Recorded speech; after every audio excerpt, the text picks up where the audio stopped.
Excited to be joined this week by first-time guest on the show, New Hampshire Representative Mike Belcher of Wakefield. Thanks so much for joining me today. Thank you for having me. I appreciate it. So you and some other members of the New Hampshire House of Representatives have written a letter to the New Hampshire Secretary of State and Attorney General with regards to some issues. Let's just say that as an introduction. When it Sure. comes to the New Hampshire primary that just happened on January 23rd, with regards to specifically the Republican side of the primary that was going on, the one that was actually sanctioned by the national parties, which screw you, DNC. So, at a high level, before we get into some of the stories that is specifically brought up, especially in your tweet thread you pinned at the top of your feed, which I'll link in the episode description, which is very helpful to really break down your Sure. story. What do you guys think is going on? Ooh, what do I think is going on? That is very difficult to say. Now, I think the most likely issue is a combination of various human errors. However, I'm not strongly on that yet because I haven't seen enough evidence to be sure, which means there's still a substantial possibility in my mind that there could be something else happening. Now, I hope not. I don't want that, but I want to have a high degree of confidence that it's not, and currently I don't. Have you received any sort of response yet from the Secretary of State or AG? Yes, not from the AG yet that I've seen. I received a very prompt response from the Secretary of State, a letter. I believe I posted that as well. But he explained that the two reasons that issues such as I experienced, where somebody might be flipped from one party to the other in a primary, is really caused by one of two things. First of all, it can be caused by, most likely, somebody who voted in the primary and didn't realize that by voting in a primary last time, they became a member of that party and they never switched back. And he said the other reason, which is far less common, is a clerical error, simply something that was missed, a checkbox in the wrong place got into the system. Now, that's probably correct, probably, but it's not quite enough yet. I think there needs to be something of an investigation into it, and it actually needs to be looked into. We need to make a determination as far as how widespread this is, because even if it is simply human error, if it's a widespread human error, it's something that we need to look at in terms of process. So I would still like to see an investigation go forward. Yeah, definitely. I mean, integrity of elections has been a mainstay of every election cycle ever since 2008. Actually, going back 2000, back when it came to George W. Bush for starters, and it's only escalated in intensity since then, in my opinion. Sure. So it's very important that every claim is investigated, and I think a great example is if you could tell the story of what happened with your girlfriend who went to go vote Sure. in the Rochester primary. Yes. So I accompanied my girlfriend to the polls in Rochester Ward 2 on primary day.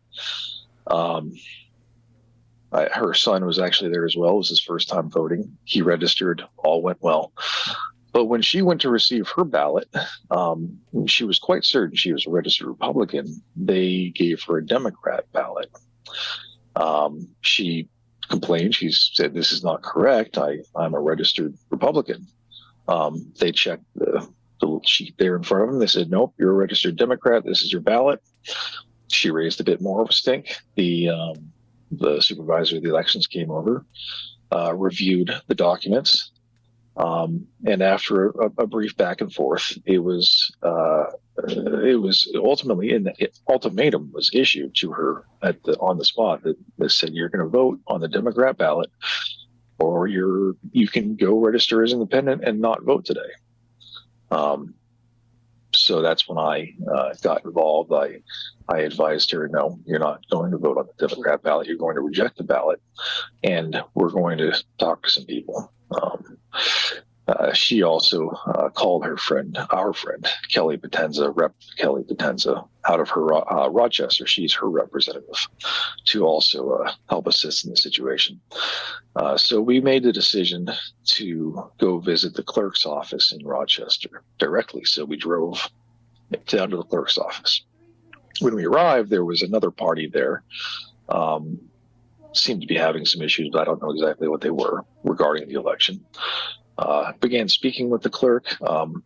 I let my girlfriend go first to see if she could resolve the issue on her own. She advised that she believed she was a registered Republican, was refused a Republican ballot, given a Democrat ballot, given an ultimatum, at which point the clerk went and visited with some other people in the back office, and they pulled up info on the computer, which took a bit of time. And they came back and confirmed that, yep, you're a registered Democrat, and you voted in the Democrat primary in 2022. And it was apparent that we were going to be dismissed, and it was probably going to end there. So that's when I got involved. I intervened. I placed my legislative ID card down on the counter, and I explained to the clerk that I am reasonably certain she participated in the GOP primary in 2022. Strictly speaking, because I was on the ballot in my Wakefield, and our good friend was on the ballot in Rochester, Kelly Potenza, and I pretty distinctly remember her having supported Kelly in the primary. Because of that, she then went and pulled the physical records, not digital, physical records, and it just so happened that she had filled out a voter registration form in 2022, and sure enough, Republican affiliation. So the digital records were wrong. The original voter record was correct. It was GOP, at which point we discussed how to move forward, and they were able to place a call to the clerk or the supervisor of elections to make sure that she would be able to cast a GOP ballot. And as a quick aside, nobody else has heard this yet, this is an interesting piece of information, is that she was required to register at the polls in 2022 in the primary. And that's that document that we found that had the Republican affiliation on it.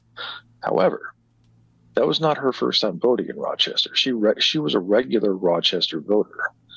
So the fact that they had seemingly not had her in the system at the time is just another, to me, indication that something is not quite right with whatever process and system is being utilized.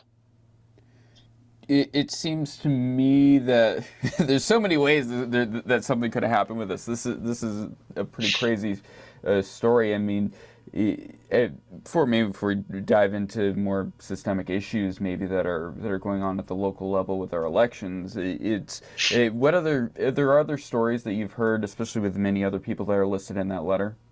Yes, I have heard.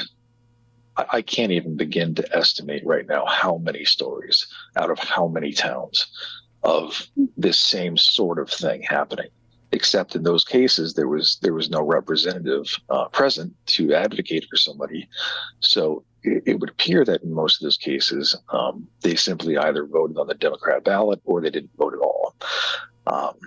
Every case I've heard of involves somebody who believes they were registered either independent or Republican, having been flipped to Democrat and offered only a Democrat ballot on election day. I have not heard one story of a registered Democrat having been refused a Democrat ballot, which perhaps that's just tilted because of my affiliation and the kind of people I hear from, but it seems rather unlikely. It might also be tilted because of the fact there are 3 times as many Republicans voted in this primary compared to Democrats. Entirely possible. So it's definitely possible on that side of it, but sure. It's when it happens with a cycle like this where it's very heated and the Republicans are much more tense when it comes to who's going to be the nominee. It raises red flags for many people. There's no way around it. It's bad. Absolutely. PR. And when you look at, if you look for other indicators that might suggest they're not dispositive, they're certainly not proof, but they're indicators that there could be an issue. One thing that I did notice was across all Republican ballots, I believe there was roughly 1,000 Democrats written in on Republican ballots, candidates. Across all Democrat ballots, I believe there was significantly over 5,000 Republican candidates written in on Democrat ballots across the state. Again, not dispositive, but it could be an indicator. So, what's your opinion on the fact that you haven't seen any? I could outright say there hasn't been any news coverage of this, at least in mainstream outlets. I basically got I saw your notification that Noah's covering it. I'm like, yeah, that doesn't look good. It's the same thing we saw with No, it doesn't. 2020. Like it's ridiculous. Like this Correct. lack of mainstream outlets, because there's. It's a little bit of looking down on, it's not a big deal, don't worry about it. Here, in my Sure. opinion, and definitely in your opinion, if this happens at all, this needs to be investigated to the fullest extent of the law. This is a real problem, Clearly. and if people don't trust the election, they're not going to trust the candidate. It goes far beyond the stupid meme of, he's not my president. It's like, no, there's a problem here with people being able to trust that their ballot, A, is being provided appropriately, and B, is being counted. I totally agree. And to get to the question, why do I think that is? That's a difficult thing to answer, but I would offer two possible explanations. The first explanation is the more sinister explanation, in that perhaps they don't want to get to the bottom of things. It's possible. However, I think there is a simpler explanation that actually goes in line with a lot of the other things we see happening in our society, which is that there is very strict media, rather narrative control happening across all varied sort of sectors.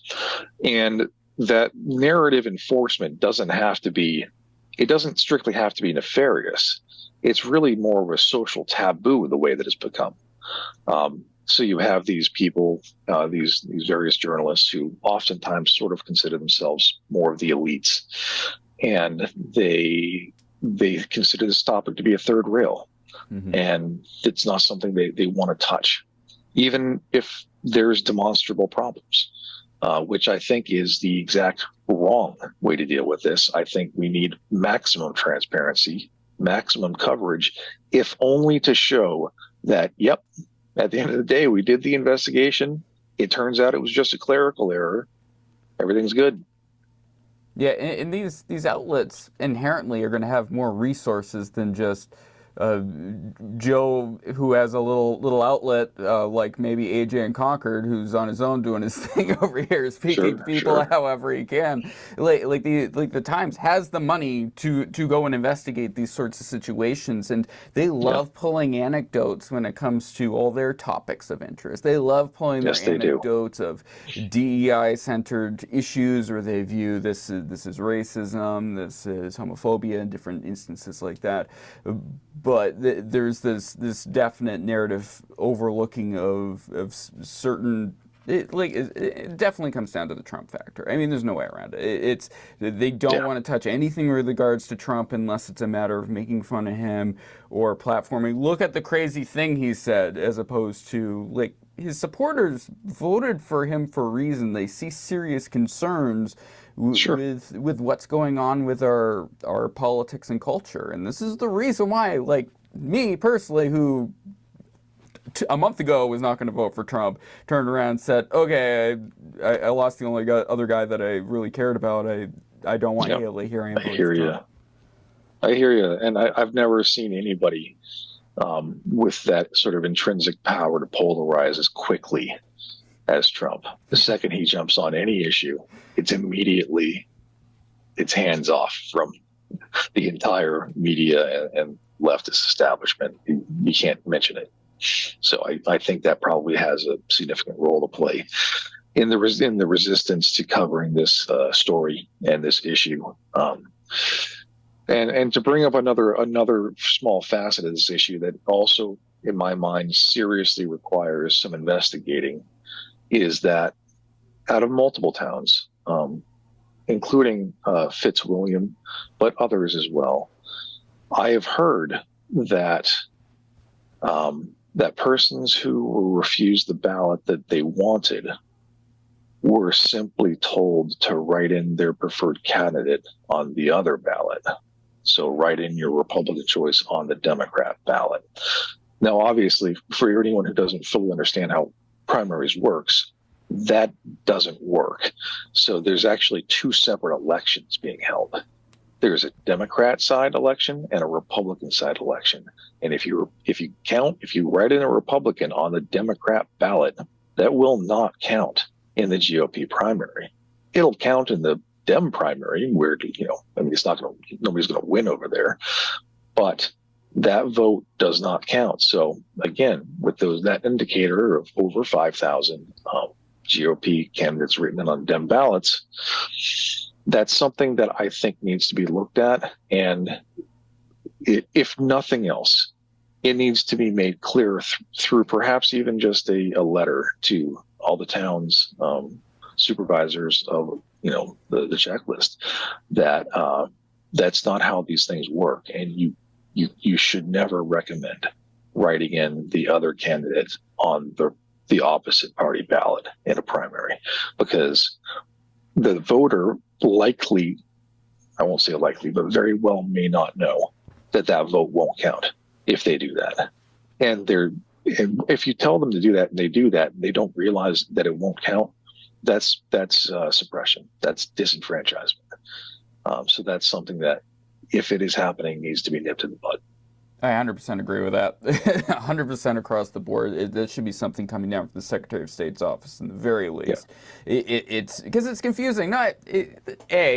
There's the stress factor. You're showing up to something you do once every 4 years, most likely. If maybe it's your first time showing up, you don't understand how that works.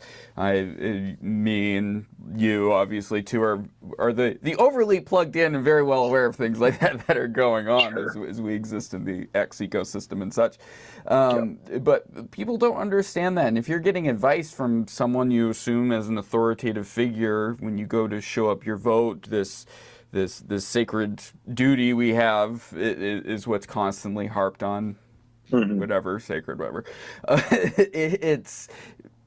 It just leads you to trust this person beyond what necessarily you can. And it was fantastic with regards to what happened with your girlfriend, that you were there to be able to provide that advocacy. But I mean, it's just straight not possible when there's more than 300,000 people voting, and if something goes wrong, there's no one there that maybe is outside of this local ecosystem, that it may just very well, out of ignorance or not understanding how people may understand the words, why it's important to have proper guidance from the Secretary of State. Sure. And to that point, as you brought up, if I wasn't there, it's quite likely she would not have been able to cast a ballot. And a lawmaker standing by should never be the difference maker in that kind of a situation. And there was at least two points where things went totally wrong. First of all, the supervisor of the checklist made no attempt to contact the clerk's office to look at records. Second, when we arrived at the clerk's office, the clerk simply checked with the computer, did not immediately double check that against paper records. So there was a series. It wasn't just one misstep. If there was, in fact, if this was simply human error, there was no less than 4 human errors involved. Because for this to have been a human error, there would have had to have been the initial human error check on the paper that got transferred to the computer as the wrong party. Then the audit would have had to have failed to catch it. Then the supervisor of the checklist did not do what should have been done. And then the clerk initially dismissed this as a voter error instead of going to the records. So that's an awful lot of errors stacking up, which means there's a process issue here that needs to be addressed. From your colleagues at the State House, Democrat side, I'm assuming it's a lot of fingers in ears and la, and not much response? Yeah, not really. I haven't heard anything from that side of the aisle. Though, if I'm honest, I've been so busy with education committee, I haven't had a whole lot of time to um, push this issue. I haven't even had time to go sit down with the Secretary of State yet. I'm going to try to do that Friday. Yeah, that's. I'd love to dive into possibilities for future fixing of these sorts of issues that are legislative. But obviously, I saw the numbers of was it 1,000 bills at the just for the House of Representatives this cycle. I think you're a little Something like busy at the that. moment.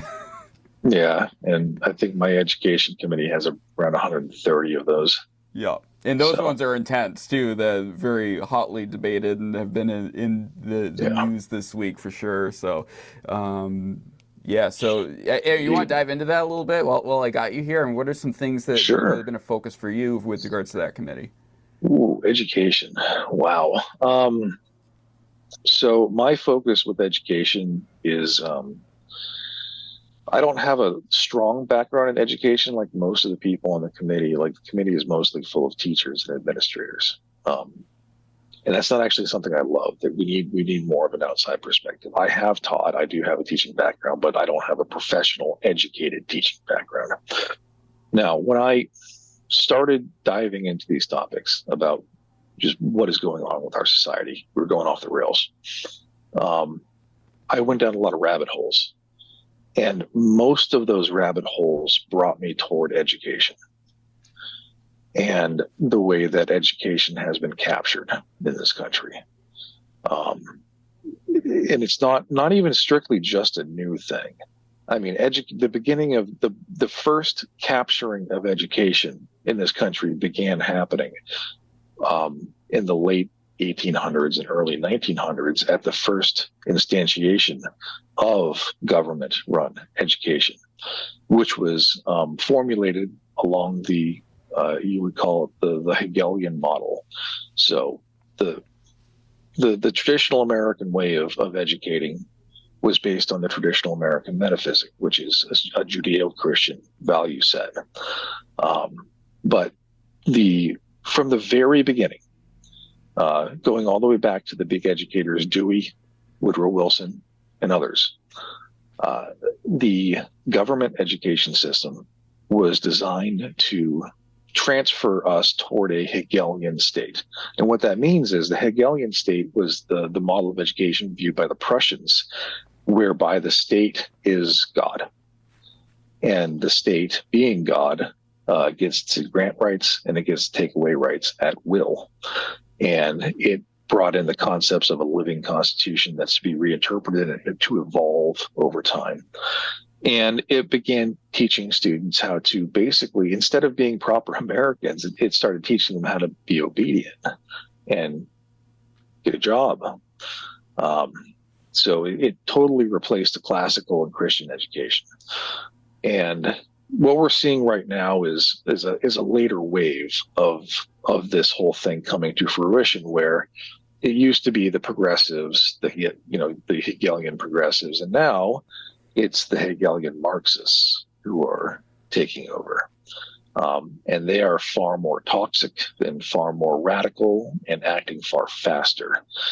So we've got the total takeover of education now at this point, from everything from social emotional learning, which was actually a spiritual education that spun out of the Fetzer Institute, which was a New Age occult center that is teaching kids how to be essentially cult initiates in their little system. And you've got critical theory, you've got everything climate.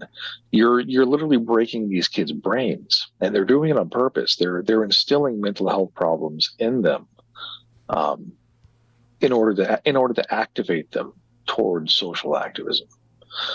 Um, And so removing my the parents background, from yeah, the situation inherently too, which is like yes, that's been a yeah, long project of theirs. yeah, which is a big problem I see. Like I'm very lucky. I feel like with the school district my son is in, he is in public school. I do But trust me, if I felt like that was not a good situation, it would not be continuing. That's for sure. But we're also Sure.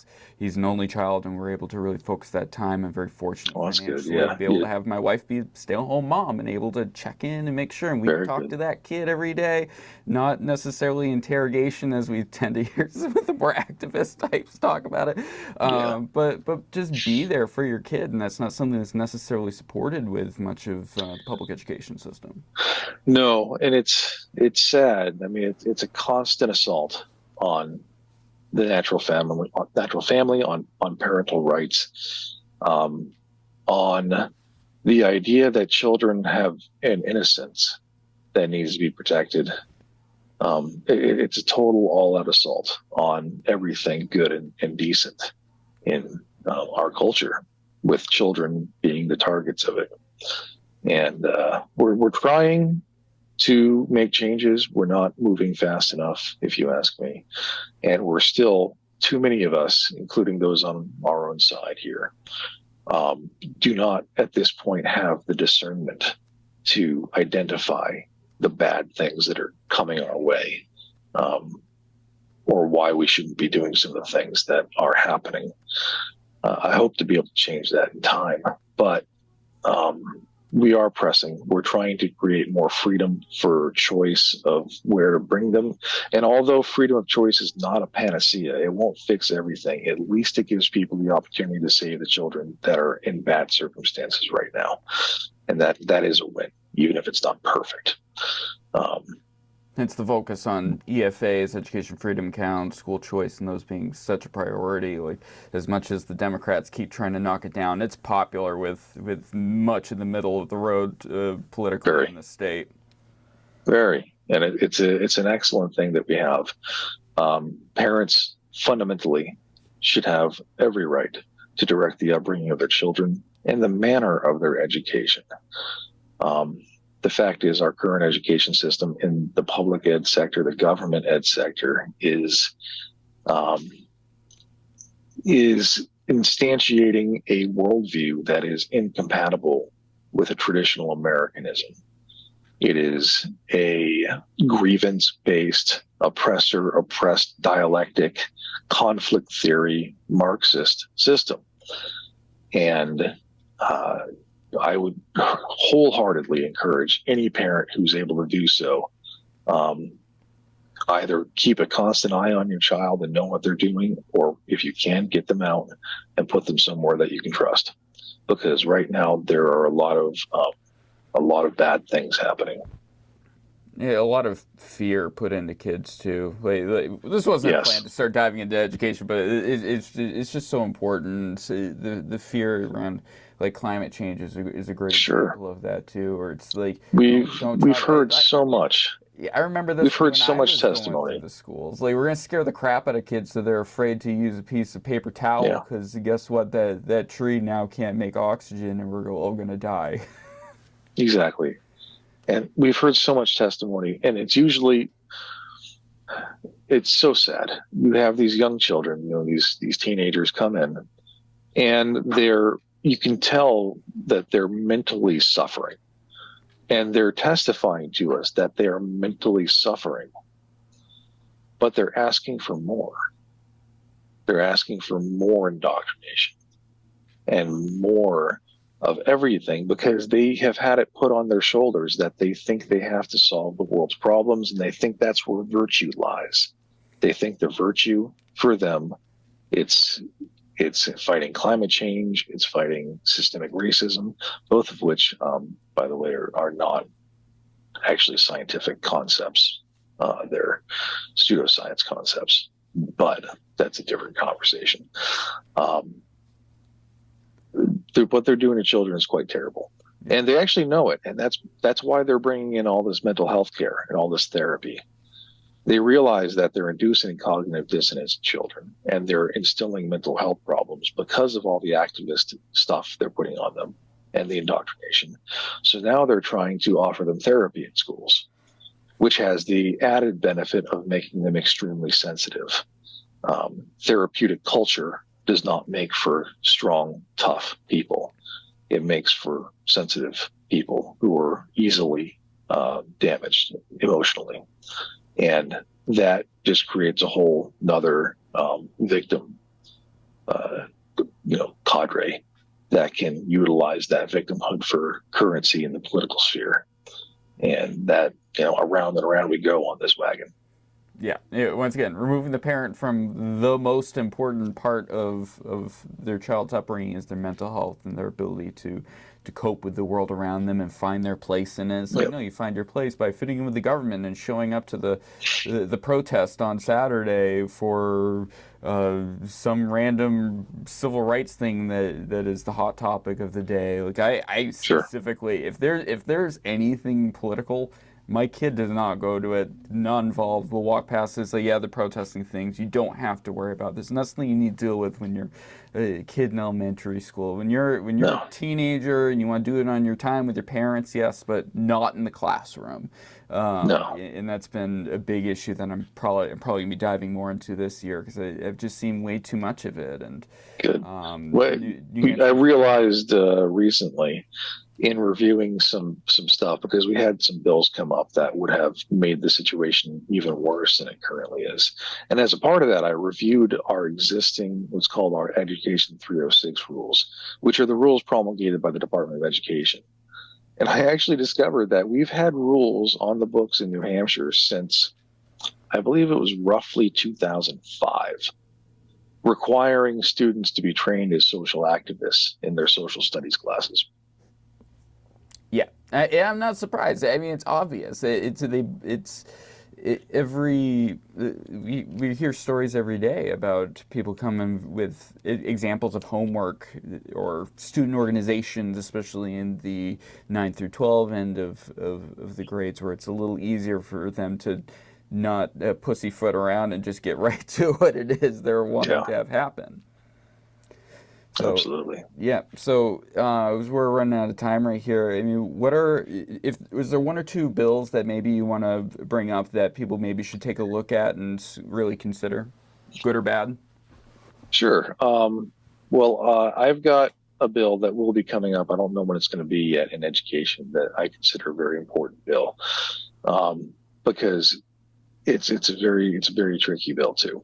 So we have the current problem in education. A lot of it has to do with a sort of revolving door system where you have government schools and you have um, NGOs, and then you have private sector companies, big companies who produce curriculum and stuff like that. And in order for these big curriculum companies to keep making money hand over fist, they have to keep changing the curriculum and doing new stuff and pushing. Education is constantly chasing new fads, right? And that's also how they justify bringing in this indoctrination, is by bringing it through this new curriculum. And then they will design surveys to elicit specific answers that they want. And they will collect that information and they will call it evidence-based. So what I've done is I've put forward a bill that requires all pedagogy, or the methods of teaching in New Hampshire, to be evidence-based. And then I go on to define evidence-based. Evidence-based must be, first of all, a falsifiable idea. Then it has to be something that has been verified by two or more well-designed independent scientific studies. And by doing that, you eliminate all the subjective data sets. You require them to use real science, not pseudoscience, not scientism.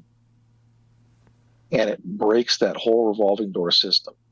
And there's a transparency component that requires the schools to publicly post the studies they're relying on for whatever teaching methods are used.